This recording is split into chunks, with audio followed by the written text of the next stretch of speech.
சூடித்தந்த சுடற்கொடியே சோகத்தை நிறுத்தி விடு. நாளை வரும் மாலை என்று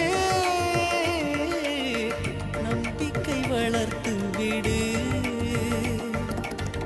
நம்பிக்கை வளர்த்து விடு.